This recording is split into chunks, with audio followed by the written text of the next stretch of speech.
Greetings, friend, and welcome to the Between the Covers podcast, where we are working every day to remove the self-limiting beliefs that are preventing us from becoming the heroes of our own stories. I am Marcus Spar, and today, for this month's hero study, I want to go to one of my favorite heroes since I was a child. And this is the hero Link from the Legend of Zelda franchise. He's actually one of Nintendo's most prolific heroes, I would say, only coming behind Mario, their kind of flagship character, or mascot even, I guess. And this is a character that has a very rich story, especially for someone who doesn't speak. That's actually one of the traits about the hero of Link is he doesn't speak at all. He has no dialogue in any of the games that he's a part of. And I have heard comments about this over the years, and it's not something that I've really bought into, but back in the day of the Nintendo Entertainment System and the Super Nintendo Entertainment System, they had this concept of the silent protagonist, and Link is definitely the embodiment of this. I mean, heck, even Mario is in many ways.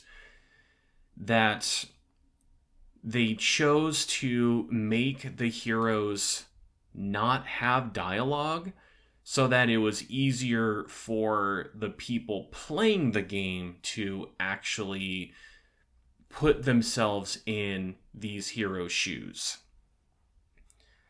That's not something that I've ever really understood, but I mean, it's a thing there. It's been around for ever since the original Mario. And so we are going to be talking about one of my all-time favorite silent protagonists. So, as I said before, Link is the hero in the Legend of Zelda franchise. And one of the things that's very amusing about it is he has been in 21 different mainline Zelda games, and he's also been in some offshoots of some others, like he was in Soul Calibur on the GameCube. He had some CDI games that were just absolutely horrible, and they were so bad that they're funny. They're memed all over the place. And having been the main protagonist in 21 different mainline games, I still hear a lot of people call him Zelda, because kind of like the Mario brothers, if you see Mario, you're expecting that the person on the cover of the game is the character being named in the title. So Mario Brothers, well, it's Mario and Luigi. In Super Mario World, it's going to be Mario. Mario 64, Mario Odyssey, Mario Galaxy, all of these different games, and they all have Mario, and you have the red hatted plumber that just jumps around and solves all these problems. And so you have the title Legend of Zelda, and you often have Link as the hero displayed on the cover. And so I remember when the Breath of the Wild game came out on the Switch, it was featured on Good Morning America, I believe, and they were showing some footage, and one of the anchors, as you see Link riding a horse through this wide open plain, she goes, "Yeah, Zelda, you go, girl." Again, it's probably one of the most prolific and misidentified heroes in standard media. However, Link is the one who holds what is called the Triforce of Courage. And he is the embodiment of courage in all of these games. In the original one, the first Legend of Zelda that came out, the Triforce of Courage was broken into 8 different pieces, and then once you got all 8 of those, then you were able to go battle against Ganon, and once you defeated him, then you got the Triforce of Power, and so then you had to take those to Zelda, and then she would just put the Triforce together. But growing up, I always thought the Triforce was just the one triangle. That was it. It was just the one thing that you're going around and collecting. And then they ended up changing it it was A Link to the Past. One of my all-time favorite Zelda games. It's my go-to. I constantly play this one. They changed it so that you were the bearer, or Link was the bearer of the Triforce of Courage. Zelda bore the Triforce of Wisdom, and Ganon, or he later became known as Ganondorf in the Ocarina of Time and subsequent games. But Ganon/Ganondorf was the one who bore the Triforce of Power. And the Triforce was supposed to be a nice balance between these 3 things or these 3 aspects of power, wisdom, and courage. And it turned into this conflict, a perpetual conflict, typically between Ganon and Zelda and Link, because Ganon would have the power and would want to use that power in order to have dominion over the Kingdom of Hyrule, or the Land of Hyrule, and it was usually up to Link and Zelda to stop him or to overthrow him. Link was given many titles over the many, many timelines. It's so murky, the timelines of these games. But he was given the titles of the legendary hero, the hero of Hyrule, and even the hero of time. And one of the things that makes this so interesting is, and I don't know of any other story, or I'm pretty certain there's stories out there that will follow this similar path, but there is a cohesive timeline of 4 games that it's like, this is how it starts. It starts with Skyward Sword, and as I was reading it, it's like 4 Swords Adventure and 2 others. And then, one of the other 2 others was Ocarina of Time. Now, Ocarina of Time is where things get convoluted, because of course we're dealing with time travel.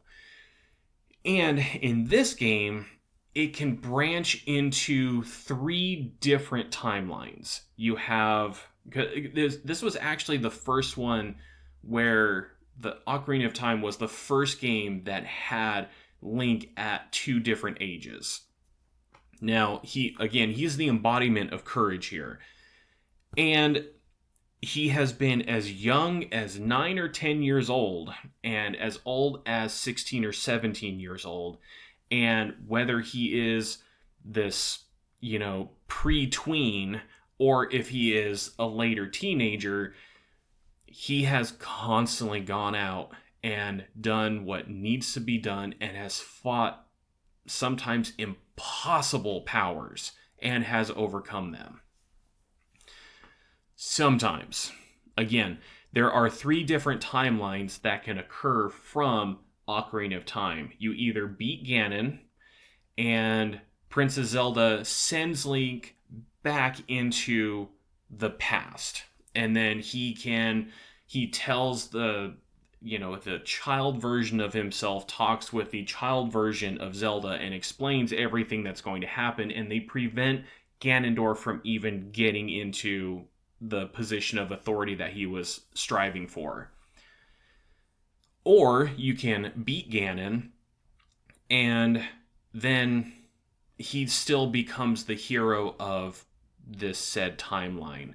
And I could even be getting that wrong. As I was researching this, it was so weird how it was being written. Or Link loses to Ganon, and that brings about the downfall timeline. Now, the downfall timeline, unfortunately, is one of my favorites. It has some of my favorite games in there. It's the one that has a Link to the Past. It has a Link Between Worlds and some of these others. And in fact, I think it even has Breath of the Wild and Tears of the Kingdom, which were the two most recent ones. But Link, it is possible for Link to perish. And that starts effectively a reincarnation cycle. That there is a bond between Link, Zelda, and Ganondorf. That whenever some kind of evil power starts to rise up in Hyrule or wherever the game is taking place, the power or the power-hungry individual is usually Ganondorf, or is working to revive this great evil.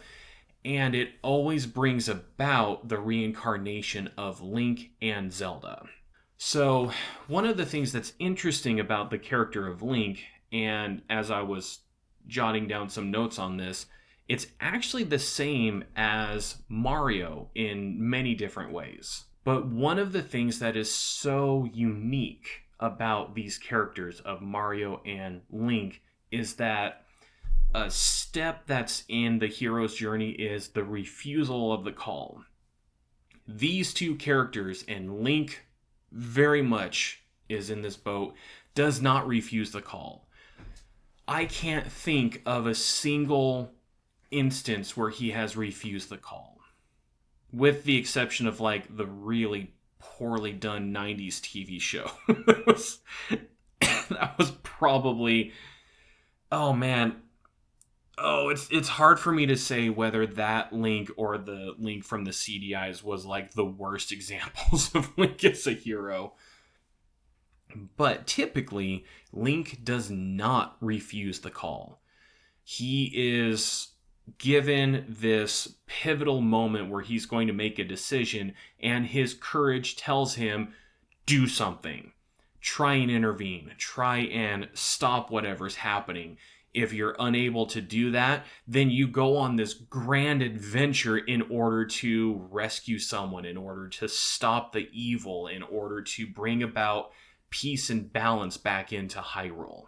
He often goes into these adventures with reckless abandon. And it's usually in an effort to prevent the capture of or rescue of a lost friend.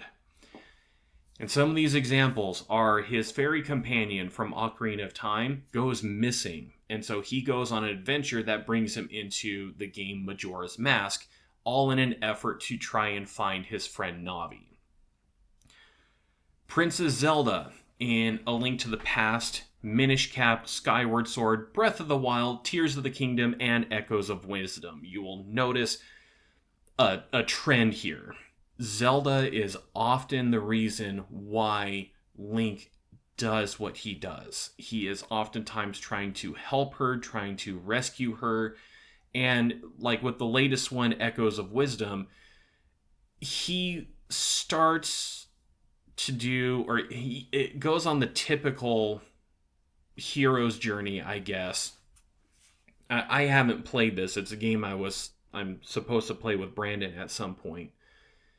That he tries to rescue Zelda, and in the process of rescuing Zelda, he is unable to leave, and then the game switches to where you're playing as Zelda trying to rescue Link. There's Errol, his sister, in Wind Waker. In the game Twilight Princess, he is trying to rescue one of his best friends, Ilya, and much younger children from Ordon Village, where he has grown up. They were all captured by some bokoblins, and that's what drives him on the adventure in Twilight Princess.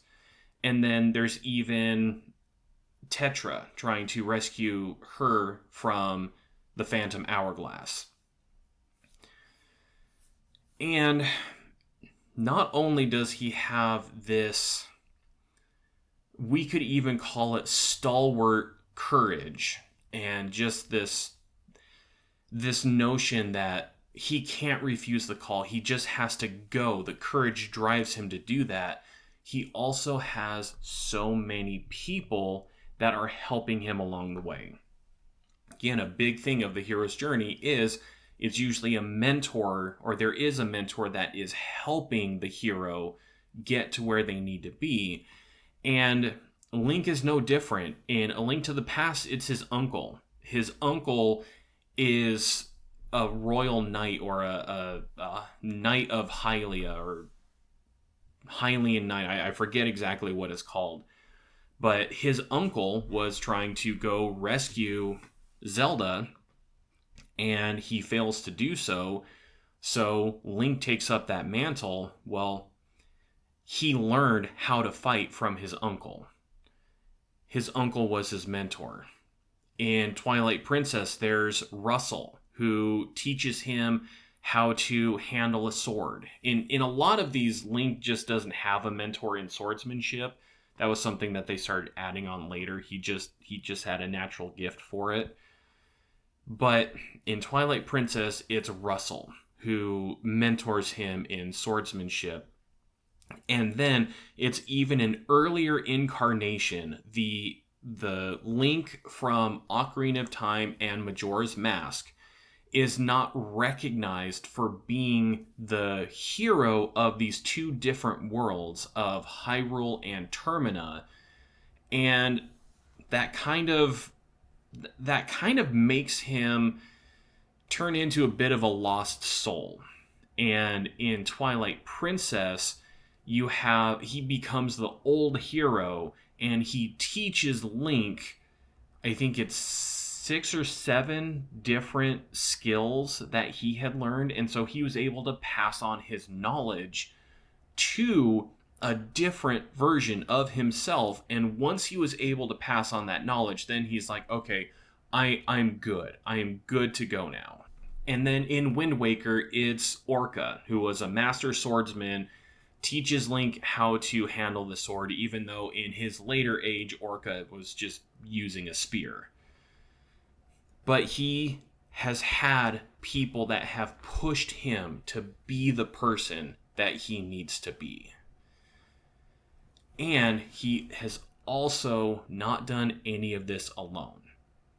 He has always had allies at his side. Even if it's just like the original Legend of Zelda, where it does seem like he's just kind of going on doing his own thing. You're just kind of thrown into the game. Here's a sword. It's the line of, it's dangerous to go alone. Here, take this, or take this with you. That has been embodied in so many different dynamics of storytelling. That started with the original Legend of Zelda. And Link is just going around doing this adventure all on his own, but there's also people that are selling him supplies that he's going to need in order to achieve his goals. In The Adventures of Link, the second game that they came out with, it's some master swordsmen and some wizards even, or some wise men that teach him magic. And you have these people that are mentoring and training and just assisting him with the goals that he's trying to achieve. And some of the notable individuals is, of course, there's Princess Zelda. She, since A Link to the Past has been a recurring, not just foil, if I'm using that right, not just like the damsel in distress for Link to rescue. It has been, Zelda has been an ally that has helped him with gain his powers, gain the knowledge that he needs. And in Ocarina of Time, they introduced the character of Impa, who is a Sheikah character that is Zelda's bodyguard, effectively. And since the introduction of Impa, she has been in so many games since then, and has been a crucial character. In Ocarina of Time, you have Navi, his fairy companion. You have the 6 sages that help get him the power that he needs, including a very dear friend of his, Saria, that he grew up with in the Kokiri Forest. They help him. There's Sahasrara and the 6 sages in A Link to the Past and A Link Between Worlds. So, technicality here, there's actually 7 sages in these games, but Zelda is one of those sages. So, I'm just kind of pointing out specifically the 6 others because Zelda's already been mentioned. There's Tetra and King of Red Lions in Wind Waker, Midna in Twilight Princess, Marin in Link's Awakening, and then there's even the 4 champion, I guess technically 5 champions if you count Link, but there were the 4 other champions in Breath of the Wild of Mipha, Daruk, Urbosa, and Revali. And then even in Breath of the Wild and Tears of the Kingdom, there's even the Sheikah Pura that is helping with technology, with gaining skills, with just helping him get to where he needs to go. And all the while, there's Zelda, there's Impa, wherever he goes, he knows he's not going alone.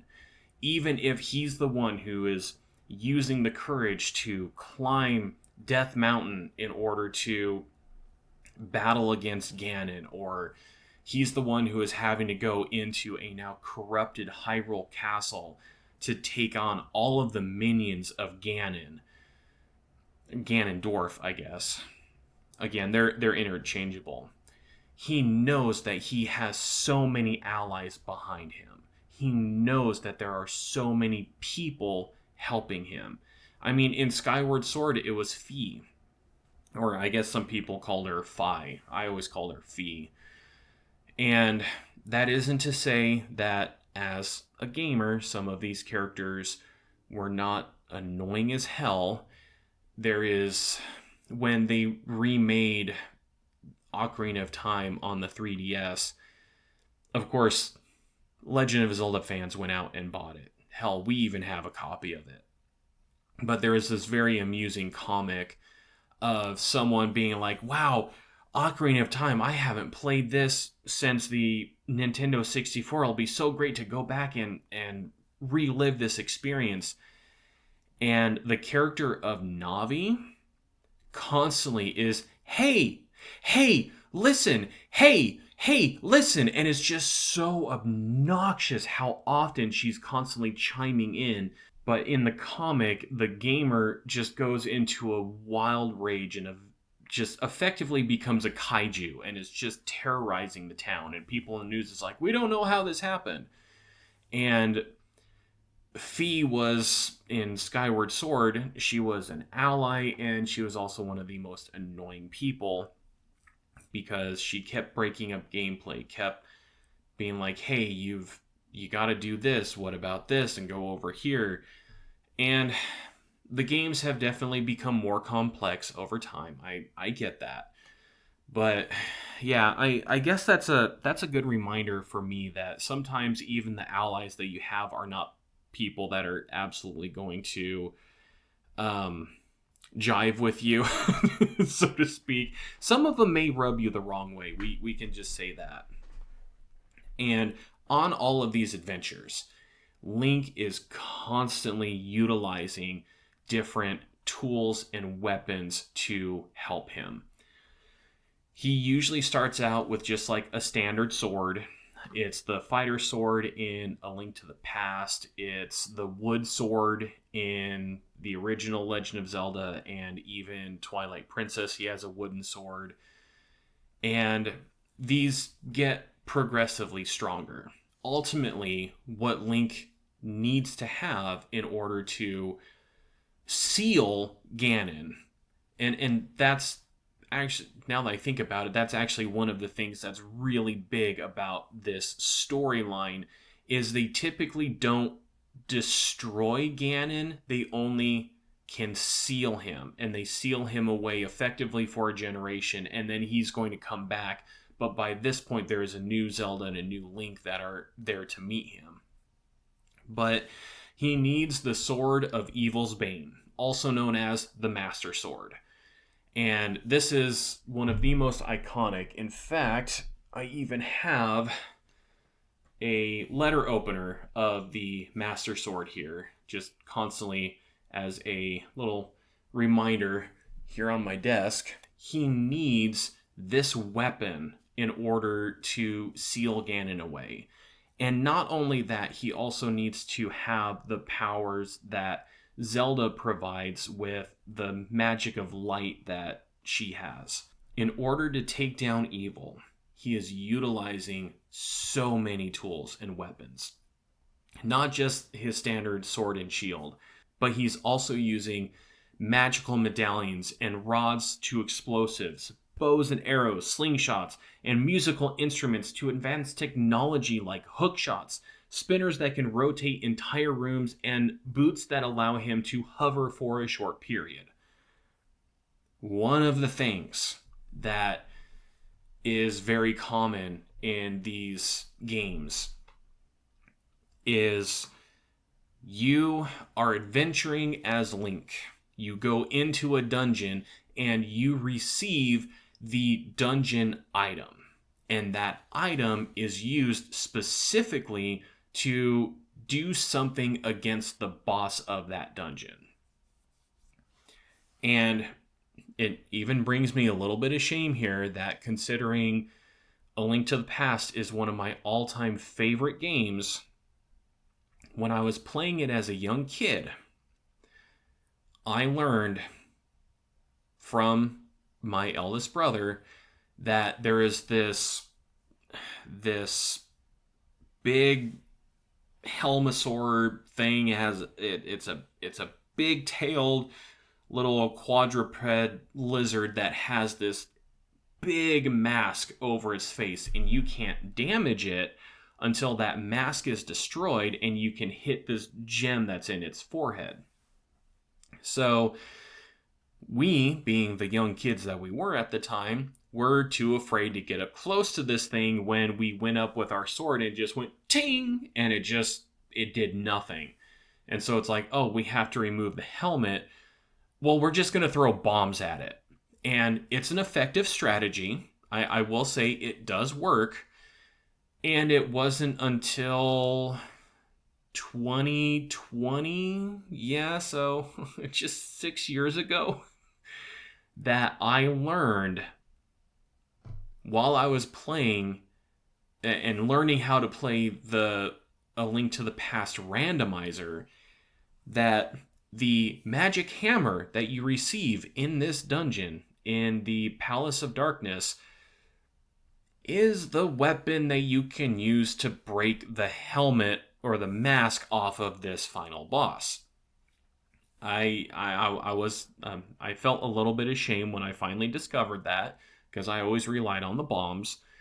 But it's kind of a tradition in these games that you're going to get a special item when you go into said dungeon, and that item is going to be beneficial to taking out the boss.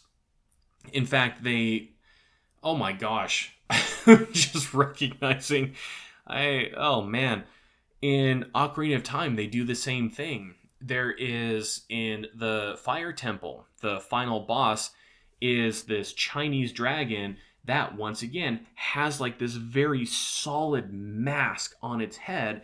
and you have to use the megaton hammer in order to break the mask off so you can actually start hurting the dragon.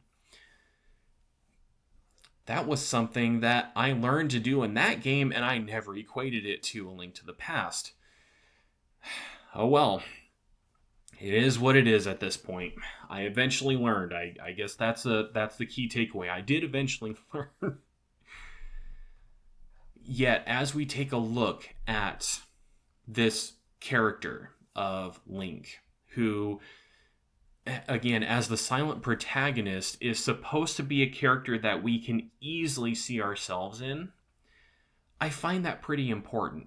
We see someone who is unafraid to jump into these dungeons.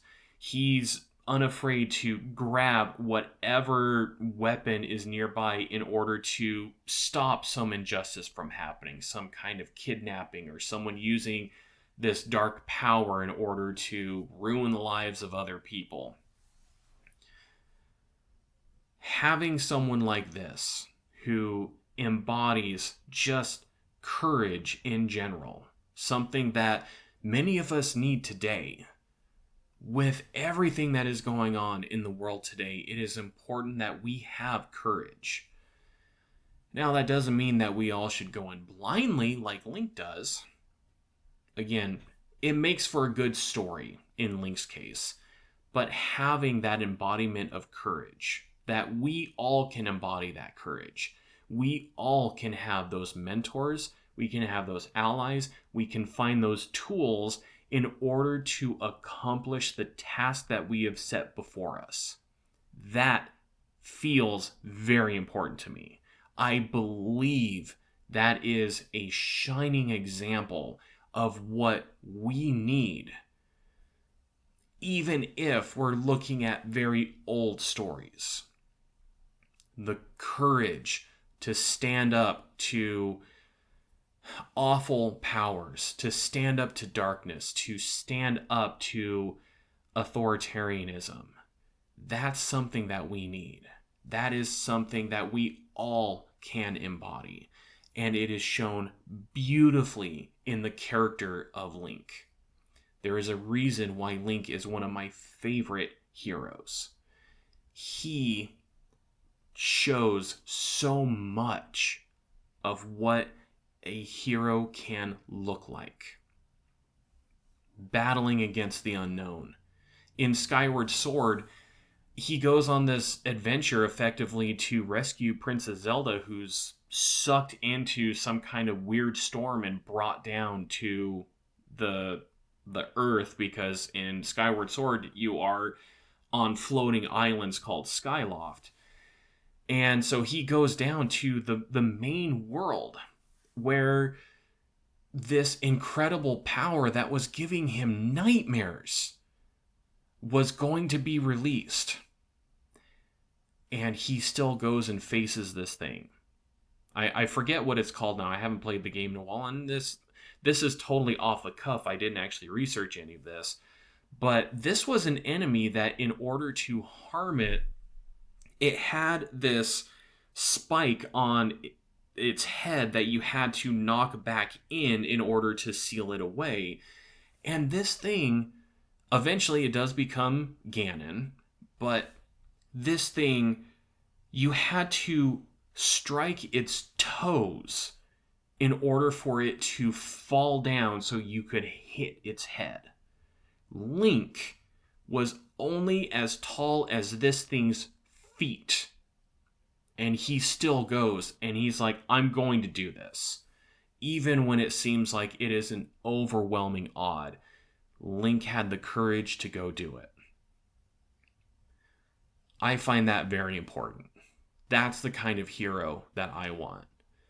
I want that hero who completely embodies the nature of courage. And I need those reminders a lot. I really do. I can give in to fear so much. It's so commonplace these days. And this is something that I can see with a lot of the ice raids that are taking place in Minnesota. So many people standing up and being courageous to stand up to this power, to stand up to this tyranny, to stand up to this authority. These are reminders of what it can be to be courageous. And that's why I wanted to feature Link in this one, because he embodies that. And I need those reminders of how important it is to be courageous. Whether you are in Minnesota, or maybe it's in Seattle, there is even Portland, and there's so many other places. I think even California was targeted. New York, all of these places where these immigrations and custom enforcement officers are showing up and just making life a living hell for Americans. There are so many examples of people being courageous. Just this last weekend, there was the most attended No Kings rally with like 8 million people across the country standing up and saying, no, we do not want this. And we never, ever wanted this. That's courageous. So let's continue to hold on to that courage. Let's remember how important it is to have this courage. Because the courage and the wisdom, if we use Link and Zelda, courage and wisdom will overtake power. Because power cannot stand up to the combined might of courage and wisdom. Looking forward to talking with you again next week. And I hope that you are enjoying this June at this point. So stay safe, take care of yourself, take care of those around you. And until next time, live strong for today.